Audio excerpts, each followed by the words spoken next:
হরে কৃষ্ণ, রাধে রাধে। আমার সকল গুরু বৈষ্ণব ভক্তবৃন্দ চরণে কোটি কোটি প্রণাম। তো আজ ভিডিওটি একটু অন্যরকম। তো আজকে একটা নতুন প্রোগ্রাম করতে চলেছি গুরুদেবের কৃপায়, ভগবানের কৃপায়।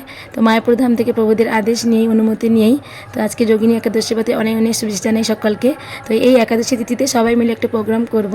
হরে কৃষ্ণ, রাধে রাধে। আজকে আমাদের এই যে হরিকথা হবে একাদশী তিথিতে, যোগিনী একাদশী ব্রত আজকে। তাই আমার পাড়া প্রতিবেশীকে দেখেছি একটু হরিকথা বলবো। তো গুরুদেবের কৃপায় জানি না কতটুকু বলতে পারবো। তো আজকে নমিশনে চলে এসছে, এই যে দেখো। তো তোমরাও সবাই আশীর্বাদ করো আমি যেন ভালো করে হরিকথা বলতে পারি। একাদশী মাহাত্ম সব কিছু বলবো, তোমরাও কিন্তু ভিডিওটা লাস্ট অবধি দেখবে। তো অবশ্যই ভালো লাগবে কি প্রসাদ হলো আর কারা কারা এলো, তো অবশ্যই কিন্তু পুরোটা দেখবে। তো আজকে এখন নমিশনে এলো এই মুহূর্তে, তো তোমাদেরকে দেখাচ্ছি। আর এক্ষুনি সন্ধ্যা আরতি করবো, তুলসী আরতি, তোমরাও কিন্তু দর্শন করো, ঠিক আছে? এই যোগিলাসি তুলসী কৃষ্ণ প্রেয়সী নাম নাহাই যে তোমারো শরণ হয় তারো বাঞ্ছা পূর্ণ হয় কৃপা করি পানি ব্রহ্মহত্যাদিকানি চ তানি তানি প্রণশন্তি প্রদক্ষিণ পদে পদে। হরে কৃষ্ণ কৃষ্ণ কৃষ্ণ হরে হরে, হরে রাম রাম রাম হরে হরে।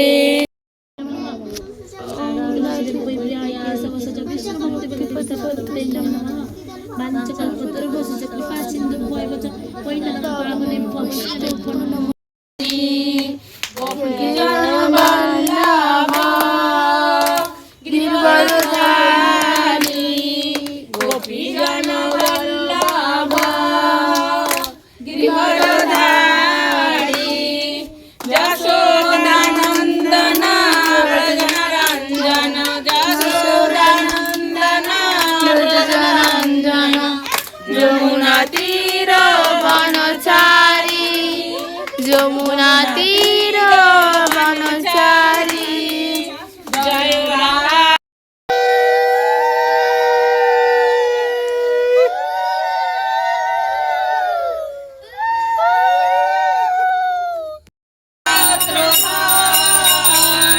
নিকটে আদৈত শ্রীনি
একাদশী মহাব্রত, তো একাদশী কোনো কষ্ট হয় না, কারণ ভক্তি দেবী।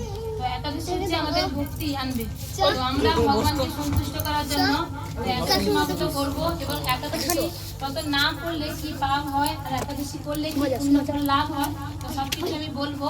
তো তার আগে আমি আরো মানে বৈষ্ণব বন্দনা করবো, ঠিক আছে? তোমরা সকালে বৈষ্ণব বন্দনা করবে আমার সঙ্গে সঙ্গে, যতটুকু বলতে পারবে বলবে। নরেণু ভজন অনুকূল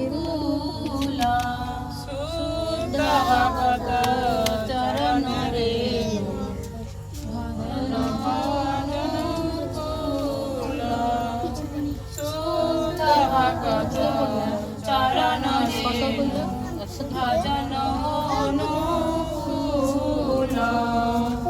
ভগত সেবা পরম সিদ্ধি প্রেম লুদি করম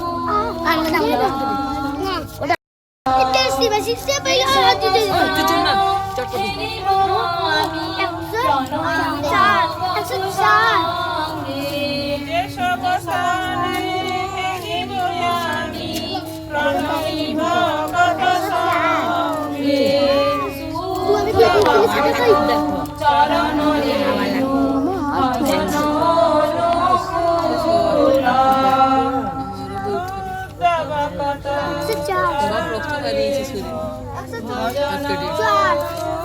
যাবনি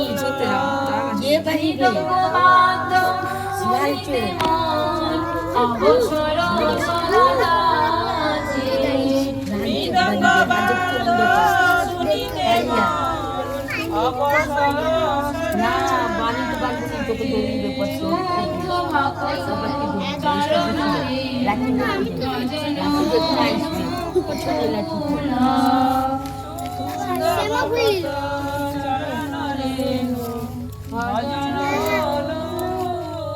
দাদা বৃষ্টি